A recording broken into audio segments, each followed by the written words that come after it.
Շնորհակալություն ազգային ժողովի մեծարգո նախագահ, հարգելի գործընկերներ, նախ թույլ տվեք շնորհակալություն հայտնել այս երկու օրերի քննարկումների համար, սիրելի գործընկերներ, քաղաքացիական պայմանագիր խմբակցության, ձեզ շնորհակալություն հայտնել այն դրվատանքի խոսքերի համար, որոնք որ հնչեցրիք իմ հասցեին, անկեղծորեն երախտապարտ եմ եւ դա շատ պարտավորեցնող է, ընդդիմադիր գործընկերներ, ձեզնից շնորհակալություն հայտնել այն քննադատության համար կամ այն պատասխանների համար, որոնք որ ես լսեցի իմ սկզբնական ելույթին, քանի որ դա եւս քաղաքական մշակույթի մաս է եւ շատ կարեւոր է, բայց ես նաեւ չեմ կարող չարձագանքել այստեղ հնչած որոշ մտքերի, հարգելի գործընկերներ։ Մասնավորապես այստեղ հարց ու պատասխանի ընթացքում պարոն Լևոն Քոչարյանի հետ խոսակցություն սկսվեց այն մասով, որ արդյոք դա ճիշտ է, որ իր երիտասարդության տարիներին, երբ Լևոն Քոչարյանը ինչ-որ մի հարց է ունեցել, այդ հարցը փակվել է այն բանի միջոցով, որ ալֆան ԱԱՑ-ի մտել ու ջարդել է ինչ-որ մեկին, ով Լևոն Քոչարյանի հետ հարց է ունեցել։ Լևոն Քոչարյանն ասում է հերքեք դա։ Լավ, ասենք ես դա հերքեցի։ Բայց հիմա կա մի իրողություն։ Լևոն Քոչարյանը հանդիսանում է ընդդիմադիր падգամավոր պետական պաշտոնյա։ Պետական պաշտոնյա ընդդիմադիր падգամավորը, նաև ոչ ընդդիմադիր падգամավորը, ունի ընդամենը մեկ ենթակա, կամ այդ ենթակա բառը եթե լավը չի, իր գրասենյակի մեկ աշխատող ընդամենը, մեկ մարդ կա, ով ենթարկվում, ասենք հրամանի տակ բան ալնում, իր հրամանով կամ իր զեկուցագրով նշանակվում է աշխատանքի։ Դա իր օգնականն է։ Լևոն Քոչարյանը ունի մեկ օգնական, ունի մեկ աշխատող ընդամենը։ Այդ մեկ աշխատող ազգային ժողովի շենքի բակում լրագրող է ծեծել։ Հիմա դուք ինձ ուզում եք համոզեք, սիրելի ընկերներ, որ երբ որ Լևոն Քոչարյանն ու իր ընտանիքը տիրապետում էին Հայաստանի Հանրապետության ալֆային, բետային, գամմային, ոստիկանական զորքերին, քննչական կոմիտեին ու մնացածին, այդտեղ ուրիշ բան է տեղի ունեցել։ Լևոն Քոչարյանին ասում ես քո օգնականը, հարգելի պարոն Քոչարյան, ազգային ժողովի բակում մարդ է ծեծել, լրագրող, ծառայողական պարտականությունները կատարող, բեյջը վզից գցած, լրագրող, իրենից մի քանի անգամ փոքրամարմին, հարցակվել է վրան, հարվածել է, տապալել է գետնին։ Ասում է իմ օգնականը լավ տղա է։ Իմ ընկերն է։ Ուզում են դատեն։ Իր բացատրություններն ունի։ Վստահ եմ, անկեղծորեն վստահ եմ, որ եթե Պողոս Պողոսյանին ծեծելով զուգարանում սպանած Կուկուի մասին հարցնեն, գուցե ասի Կուկուն լավ տղա է։ Կուկուն իր բացատրություններն ունի։ Հասկանում եք Տիկին Գրիգորյան, դա արդեն պատեռն է, ձեզ եմ դիմում, որովհետև պարոն Քոչարյանն էլի դահլիճում չի, դա արդեն պատեռնն է։ Երբ որ մարդը ունի մեկ հոգանոց աշխատակազմ իր ղեկավարության տակ, ու այդ մեկ հոգանոց աշխատակազմը ազգային ժողովի բակում ծեծում է լրագրողի, ակնհայտ է, որ եթե այդ մարդը ունենա տասնյակ հազարանոց ալֆաներ, բետաներ, ոստիկանական զորքեր էս մեկ, նրանք կծեցին հարյուրավոր ու հազարավոր մարդկանց։ Պարզ տրամաբանությունը, պարզ սիլոգիզմ է, ակնհայտ բան է ստեղ, ինչ-որ բարդ բան չկա, ու ասում է ձեր արգումենտը այն է, որ բոլորը գիտեն։ Չէ, իմ արգումենտը այն է, որ դուք հիմա ունեք մեկ աշխատող, ու այդ մեկ աշխատողը ձեր բոլորի գիտեն դրա մասին, ինքը ընդունում է, ազգային ժողովի բակում ծեծել է լրագրող։ Ու դուք այդ աշխատողին չեք հեռացրել աշխատանքից, ասում է իմ ընկերն է։ Շատ լավ, թող մնա ընկերը, ոչ մեկ չի ասում ընկերոջից հրաժարվի։ Ընկերները սխալներ են անում։ Ընկերներին կարելի է, եթե դատապարտվում են, պերեդա չի տանել, բայց աշխատողը ուրիշ բան է, պետական պաշտոնյայի աշխատողը ուրիշ բան է, կներեք։ Ստեղից է լրիվ այդ տրամաբանությունը, կամ Տիկին Քրիստինե Վարդանը, որ ստեղից ելույթ է ունենում, ասում է, այն ելույթները, որ դուք ունենում եք, ախր եթե ՊՊՑ-ն ձերը չլներ, դուք չեք կարող այդ ելույթներն ունենայիք։ Կներեք, Տիկին Վարդանյան, խի չէինք կարող ելույթներ ունենանք, այսինքն ինչ նկատի ունեք, մեր ելույթների պատճառով ինչ էր տեղի ունենալու, Տիկին Վարդանյան։ Ինչ, ասենք ինչ էր տեղի ունենալու, հա։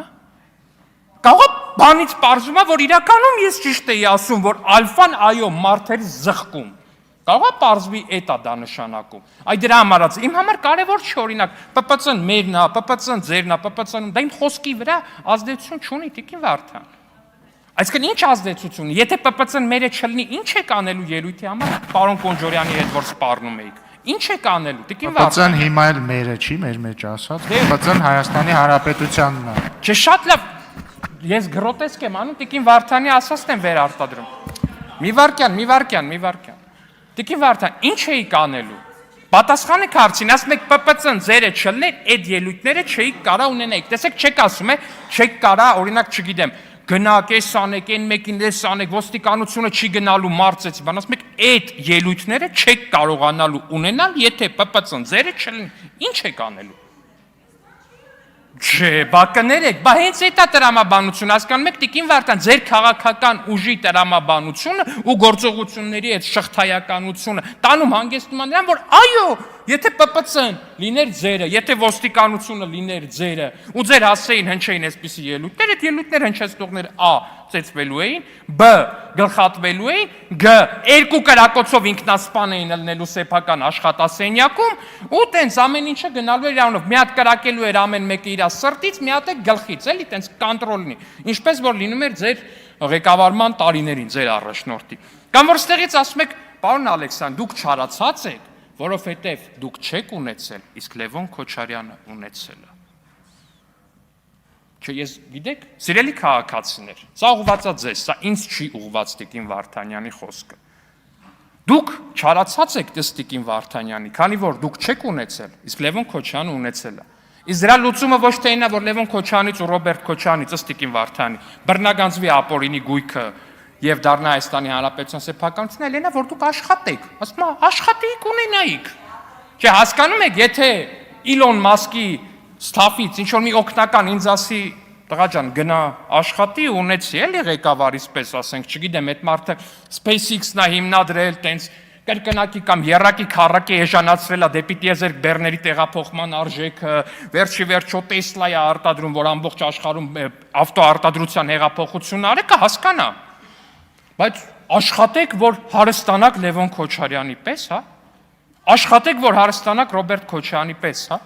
Այդ լուրջ այդ ինչ պետք է աշխատենք Տիկին Վարդանյան։ Այդ ինչ պետք է աշխատենք ես ուզում եմ հասկանալ։ Բայց այս ամեն ինչի պսակը, այս ամբողջ ձեր ելույթների պսակը դա չի։ Ոչ այնա որ Լևոն Քոչարյանն ասում է, հա իմ օգնականը իմ ընկերն է, լավ տղա է, հա լրագրողա տպել է։ Այդ չի ասում ուղիղ բառացի, բայց ասածներն ադեմի լրագրողա տպել է, յանի ինչ։ Կներեք հազար ներողություն ես բառը պաշարում, բայց ասացի միտքը հետ է դուրս գալի, լավ տղա է ասում է, հա լավ տղա է։ Կուկուն էլ էր լավ, դա որ մի քիչ շատ խորանա կարող է բարձվի նախկին դաշնակցական Նայիրի Ունանյանն էլ էր ձեր համար լավ տղա։ Ինչևէ։ Դուք ժամանակին Աղվան Վարդանյանին էլ եք հեռացրել, պարոն Խաչատրյան, տենց բաներ մի ասեք, ասում եք լավ տղաներ չենք հեռացնի։ Ինչևէ, այս ամեն ինչի թագը, հարգելի գործընկերներ, այդ չի։ Այս ամեն ինչի թագը ու պսակը, այնա որ Լևոն Քոչարյանը այստեղից, Աննա Գրիգորյանը խմբակցության ղեկավարը այստեղից ասում է, բա 8 տարի է իշխանություն եք, բա դատ էիք, բախի Ռոբերտ Քոչարյանը նստած չի։ Կներեք հարգելի գործընկերներ, թույլ տվեք ասել, որ ես կյանքումս երբեք այդքան համաձայն չեմ եղել Լևոն Քոչարյանի եւ Աննա Գրիգորյանի հետ։ Սիրելի իրավապահ մարմիններ եւ սիրելի դատական համակարգ, թույլ տվեք ձեզ կոչ անել եւս մեկ անգամ լսել Լևոն Քոչարյանի ընդդիմադիր խմբակցության падգամավոր, Աննա Գրիգորյանի ընդդիմադիր խմբակցության ղեկավար վերջին պաշտոնը չի Հայաստանի Հանրապետության։ Լսեք նրանց ելույթները, հարգելի իրավապահ մարմիններ եւ շատ հարգելի դատական իշխանության ներկայացուցիչներ։ Արեք հետեւություններ երկու ընդդիմադիր падգամավորների հայտարարություններից, որտեղ ես կարծում եմ ամոթ է Հայաստանի Հանրապետության դատաիրավական համակարգի համար, որ Տիկին Աննա Գրիգորյանը եւ պարոն Լևոն Քոչարյանը նմանատիպ կոչեր կարողանան հնչեցնել ու դուք չկարողանաք այդ կոչերը վերջի վերջո հասցեագրել։ Ես կարծում եմ, որ եկել է ժամանակը, որ Տիկին Գրիգորյանի եւ պարոն Լևոն Քոչարյանի այդ կոչերը վերջապես գտնեն իրենց հանգրվան, իրավական հանգրվան։ Իսկ եզրափակելով խոսքս, սիրելի գործընկերներ, ես իմ քաղաքական գործունեության ամենամեկնարկից միջև այս պահը ու միջև դրա ամենավերջին պահը ունեցել եմ եւ ունենալու եմ մեկ կարևոր, անչափ կարևոր նպատակ՝ ծառայել Հայաստանի Հանրապետությանը։ Շնորհակալություն։